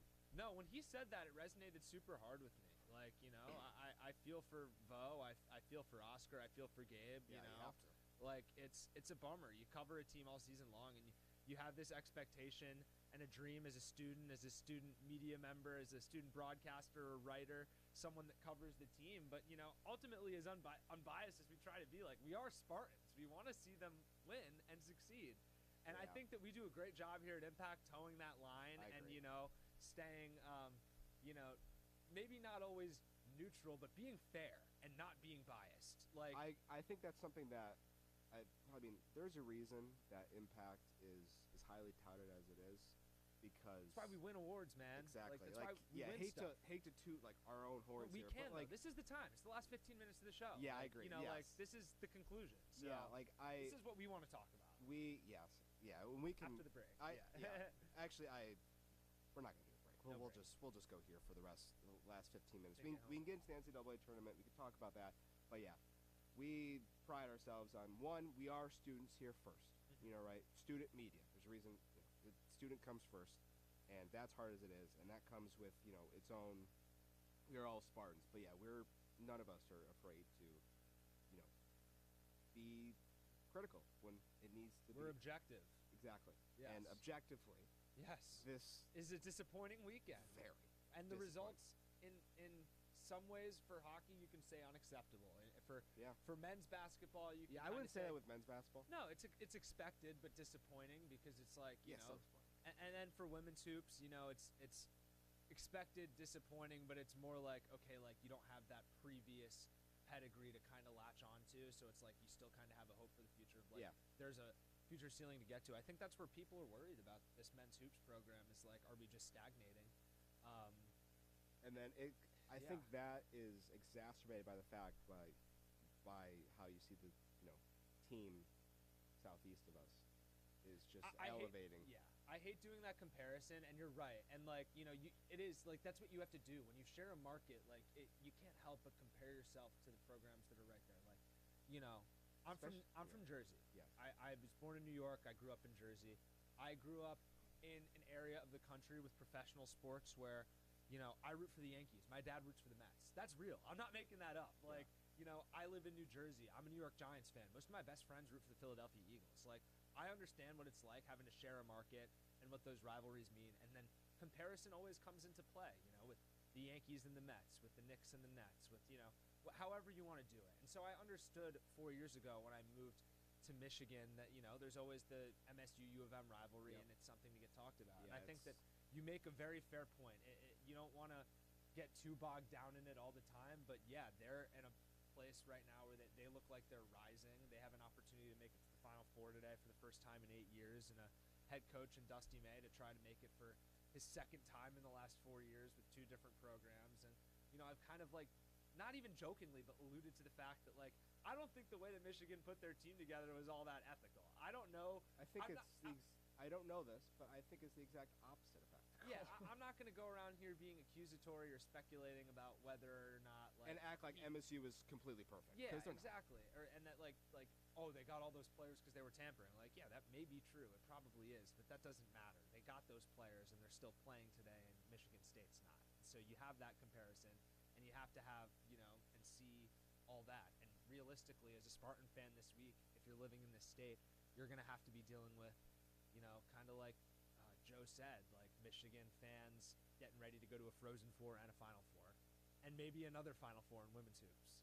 So this comes off of 2.5 years ago they won a national championship in football. Right, and so you can't help but feel that way, especially because like you said, this is an era and a landscape of college athletics that is changing, and branding and money and NIL and transfer portal and all these buzzwords, and they're all true, and it's hard for us to make sense of it. Anybody, but yeah, you're right. They're doing a good job over there. And whether you want to say like you can point to the character of their program, to their athletic department as a whole, both on and off the field, so many issues and so many different sports, and don't even get me started on that fan base, but they win, and they win more than we do now. And so that's the reason. That's that. Like, in a lot of ways, they are the way they are. Listen, I have a lot of Wolverine friends. I have a lot of Wolverine family. I'll be frank. I grew up a Wolverine. A lot of people do. You're from Michigan. I'll be honest. So I'll be honest. It's okay. I grew up a Wolverine, but went to MSU, fell in love with this campus, and I'll be a Spartan for life. That is absolutely true. But I did, and a big reason why that is there is they win at a high clip in every sport. Well, really, it's been the last 5 years. It's changed a lot. When we were kids, it was not this way. And it was not. It was not this way. I mean, I know they went to a couple of Final Fours, but Michigan football to me, the Brady Hoke era, it's easy for me to say this now as a guy who is a senior at Michigan State and is 22 years old. But yeah, like when I was a kid, like Michigan lost every big game, like against all their rivals in football. And in basketball's case, they had those couple of good years, but ultimately lost in the national championship both times. So yeah, like I came to Michigan State under this pretense and belief like, oh, like that school is like they get all this attention, but they're more kind of like the Dallas Cowboys in the sense that like they really haven't won actually anything in the last 25 years of note. They don't have any national championships, and like when they do get on the big stage, they just kind of choke it and lose. And they kind of have shedded that label, credit to them, in the 2020s with that national championship in football, with what Dusty May has been able to do turning around men's basketball. Very well can win a national championship. And in hockey. And no, yeah, so like, yeah, that has turned around, because I do think 5, 10, 15 years ago, like it was a different conversation. Like they kind of were just that, but they have been able to lift themselves up in this new era of college athletics. Yes. Michigan State hasn't quite been able to do that, and that's why this is the conversation right now. at the end of the eulogy episode, where all 3 of our primary winter sports have now been eliminated, all 3 of Michigan's are still there. So yes, I think it is fair to draw that comparison because they're in the same market. And that's why I draw that comparison, because it's when you look forward, trying to get better, it's hard not to immediately look at the team that is 100 miles away from you and is right now better in the main 3 sports. And I mean, listen, football, obviously they've been better. Well, hockey, they're still in their tournament. Has been such a disaster. Yeah. For men's basketball, they are 8.5-point favorites in the game to send them to the Final Four. In women's basketball, they're moving. Baseball, they've had, at least recently, more success, They've right? been to the College World Series in the last 10 years. Michigan State hasn't sniffed that. Exactly. But we can won a Big Ten title in 15 years. Yeah, so we can focus more on the winter sports here, but like you mentioned, Kyle, on the eulogy episode, it's hard to not look at them as, a team to catch, because if you catch them, you're right up there in the national conversation because that's where they are. Because that's where they are. And they have been. And like, to kind of go back to what I said a moment ago about, my roots in the Northeast and being from New York, my dad is a New York Mets fan, as I mentioned. I used to ask my dad as a kid, for context, I root for the Yankees because a lot of other people in my family, both mom's and dad's sides do. And I'd be like, I never understood like why Mets fans hate the Yankees, like that they're in a completely different division, a different league in baseball. And the reason why, he told me, is, and my dad is not the type of Mets fan to like be a Yankee hater, like, not even just Mets fans. I'm not trying to make this a Met fan thing, but they're like, it's hard to be in a town and have your own kind of success when someone else who's right there is always having the best kind of success you can have. And, I don't think Michigan's quite on a level right now, athletically speaking, where, like, the Yankees won 4 out of 5 World Series in the 90s. They're not and like that. It's not like that. Where Michigan State fans in any sport, we're not that beaten into submission, into that, like, little brother, if you will, because there's still a conversation to be had about it. It's not a historic, like, the Yankees have had a worse season than the Mets 3 times in the last 30 years. That's not the case for MSU and U of M football. That's not the case for basketball either. The truth is, for the last 25 years, Tom Izzo has done a really good job against Michigan in basketball. We've beaten them. A really good job. Like, he's got an above 600 winning percentage. So it's not that way. But yeah, it's an important context to the conversation because of the recency bias, and because of what today's show is. Recency bias. Because of what today's show is, yes. And I think, again, this conversation comes from us just being jaded and sad and disappointed with how, but it is fair. It's past week has gone. And but it's been completely great. They're great in all their sports, and that's like why it happens. If they were having their problems too, like, we wouldn't even be bringing it up. We'll see when this, $401 million starts kicking in here. Yeah, shout out Greg and Dawn Williams. Yeah, thank you. Yeah, thank you. For real. We love you guys. And I had the opportunity to tell Dawn that when I was in the I-Zone a couple of weeks ago. She walked in front of the Michigan State bench, and I was like, Dawn, thank you so much. We love you. Thank you, Dawn. So, shout out Greg and Dawn.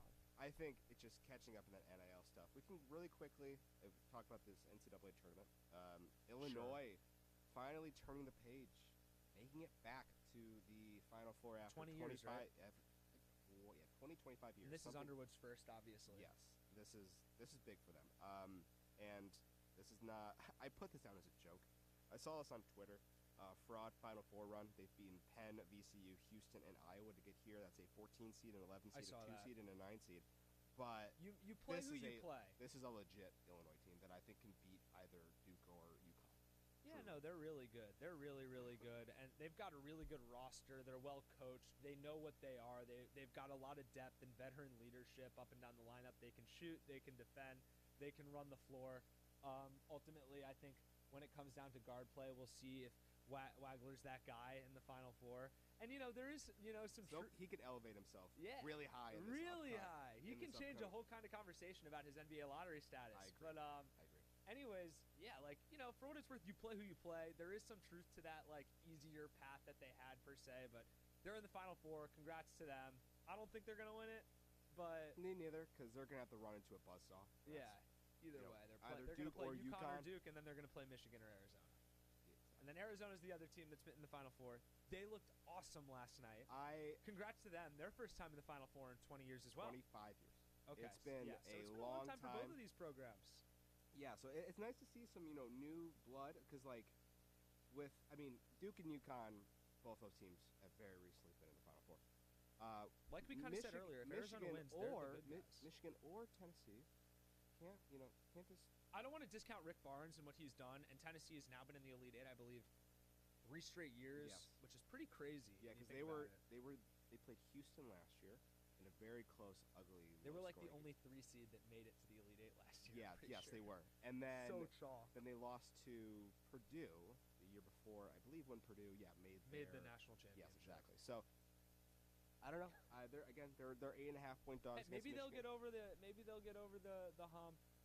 I don't think so. I think Michigan's been a Final Four team all season long. I am so ready for this Arizona-Michigan game. It's going to be great. It seems like we're barreling towards because that game's going to be, I think, your champion. I'll be frank.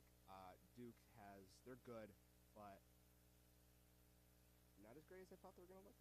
Yeah, also, a little bit of 11 years since Duke has won a national title, and that's going to keep getting longer every time it gets longer. So it's been 11 years. I'm just saying, bro. So it gets longer every time it gets longer. It's like sorry to keep bringing up the Yankees at the end of the show, but it's like the Yankee jar. It gets longer when it gets longer. When it gets longer, it gets louder. Yeah. So if you had to pick a champion right now, who would you pick? Michigan. I think so. Biases tell me Arizona because I have them in my bracket. Eye test tells me Michigan, truly, because they flip a switch in all of these games. They did it in the St. Louis game. They don't need to play well to win. They did it in the Bama game where they don't need to play well to win. They can, and it's kind of similar to the MSU thing where they can have a bad start, at least for their standards, a bad start, and just flip a switch and. Well, that's the difference. They're amazing. I mean, kind of like to make it about Michigan State one more time, and this is why Michigan was better than MSU this year. Was like Michigan can play bad and win. Michigan State can't. Like Michigan was a way more talented team. They matched up way better with Michigan State, and that's why they match up well with everybody. They can shoot, they can run, they can defend, they can do everything. They have size. Yeah, I've got Michigan as my national champion right now. Going with the Jacob Maurer method of hedging emotionally. That's what. But no, they still have to go through. Shout out Jacob Maurer's bracket, who I think very well could win. Dude, Jacob Maurer. Kyle and I are in if you don't know what this is, a group called Spartan Sports Report, and we have a bracket. I don't know if I actually joined. Is he gonna win? Actually, you know what? His bracket's actually not been doing that well. He's actually not gonna win. But yeah, he took Michigan, and I don't blame him because, gosh, emotionally I don't want it to happen, but logically, it seems like it's gonna happen. Yeah, we'll talk about it next week, I guess. They still have to win 2 more games before they get to that. They got to win a game here in about an hour and a half. So against a surprising Tennessee who will team. not be watching? This guy. You're not watching. No, I mean, listen, and it's not even because I love basketball and I'm gonna watch the Final Four, but Michigan State's not playing today. And as I detailed to you, I've been working the last 3 days. Yes, you're tired. I am going to get sushi with my girlfriend, and then we're gonna go see Project Hail Mary, and I'm excited. Enjoy it because Project Hail Mary is awesome. Yeah, I'm gonna turn my brain off, and hopefully after the movie ends, I'll check, and everyone will be like, Tennessee won, and I hope it is a perfect turn your brain off movie. Good. And I also love Interstellar for reference. That's one of my all-time favorites. I know you can't compare space movies and stuff, but I'm excited. I'm excited. I was having a conversation with my buddies about this. When it comes to all-time space movies, I think we came up with the ranking of, unless we're forgetting a big one, 2001: A Space Odyssey. I don't know if you've ever seen it. Yes, classic. That's the one. That's the best space movie ever. It won't be surpassed. Interstellar. And awesome. Maybe is a little bit of recency bias. Dune. Project Hail Mary. Okay. All right. I thought you were gonna. Okay. All right. Here we go. I'm excited. It is very. You'll see. But yeah, enjoy that movie. I will watch the game because I have nothing else better to do. But actually, I am working. I know, Kyle, you were talking to me about this on SR. I am working on Mock Draft 1.0. Yes. It has been. Yes. It has been. I have ran the mock, and I have all of the players where they are. I just have to go through and make write-ups for all of the picks. The Giants. The Giants? I don't know what the Giants are going to do. Dude, the Giants have everyone excited because they're bringing in a Harbaugh. Who's got it better than us, Jack David? Nobody. Nobody. And then the Steelers. The Steelers. I gave them a certain quarterback from Alabama. The Steelers? Oh, okay. I'm not happy about it. Tie. Yeah. Here he comes. He's gonna save the Steelers. Ioane wasn't there at 21, and I didn't really. And I was like, you know what? They're gonna do it. I like the sneak peeks. Wait, so who did you have going to the Giants? Sonny Styles. Sonny Styles. Okay. Yeah. Any other sneak peeks you want to hear? Lions, and then we'll end it on that. Spencer Fowler. for the Michigan people, for the Detroit. It's Metro Fun. There you go. Okay. Yeah. But yeah, expect that out. I'm excited to finally get back on that. I'm excited to read it. Yeah, thank you, Kyle. But all right. Any last thing you want to say, Kyle, before we thank you for wrap having it me. up? Yes, thank you for coming on. It's been a rough one getting through like the topics we had to get through with the season eulogy. But of course, with everyone kind of out of town traveling, as we detailed, going through the calls throughout the show. I know you need a little bit of a call to the bullpen here today, and I'm always happy to step up for you, my boy Jack David, and talk some sports. Thank you, I did have my thoughts I needed to get out. Yes. This has been very therapeutic for me. I was gonna say exactly. Green and white, it's fun. We love it, but when we need it to be, it is therapeutic. No, it's great. great It is therapy because we just come on mics for 2 hours. And I'll tell you what, I love, I live in a fraternity house with 9 dudes. I love my roommates. They're my best friends. They're my brothers. They're my family. And they know the last 24 hours I've been kind of standoffish in my room, just not wanting to talk to any of them. And it's not because I don't love them. It's just because, all the conversations right now in the house are just like, oh, we lost again. It stinks. And now that I kind of got this conversation out, I feel like I'm kind of ready to go home and be like, all right, guys, I know it stinks, but I don't need to sit in my room and be sad anymore. I got it all out. I'm frustrated. I'm frustrated, but we got it out. We got it out. Yes, we did get it out, both you and I. Thank you so much, Kyle, for coming on. Thank you so much for everyone for listening. Will we be back next week? Honestly, I'll be honest with you, I don't know. We'll see. It is Easter. I know people want to go home. Me, I want to go home. I want to see my family. But yeah. So either it's next week or the week after that, but it will be a full crew.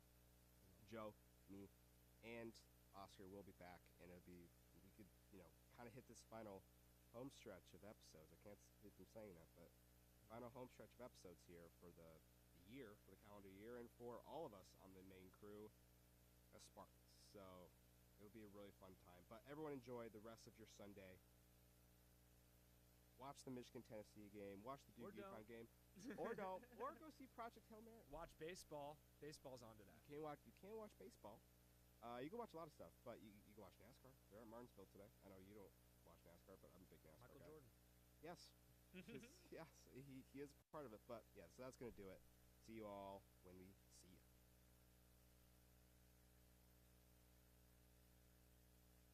My simple solution to the problem was remove people from the scene and help them feel safer. In response to attacks against Asian Americans, Maddie Park raised over $250,000 to donate cab rides to the Asian community. There is so much more work to be done. We really need to come together and tackle this issue as a community. Support the Asian community. Learn how at lovehasnolabels.com. Brought to you by Love Has No Labels and the Ad Council. When you're high, you feel different. You think different, you talk different, you draw different, you listen to music different, but you probably knew that. Problem is, you also drive different, and not in a good way. That's why driving high is illegal everywhere. So if you're high, just don't drive. Make a plan to get a sober ride. Because if you feel different, you drive different. Brought to you by NHTSA and the Ad Council. So what's a great way to spread awareness that driving high is illegal everywhere? A catchy song, of course. You can run, but you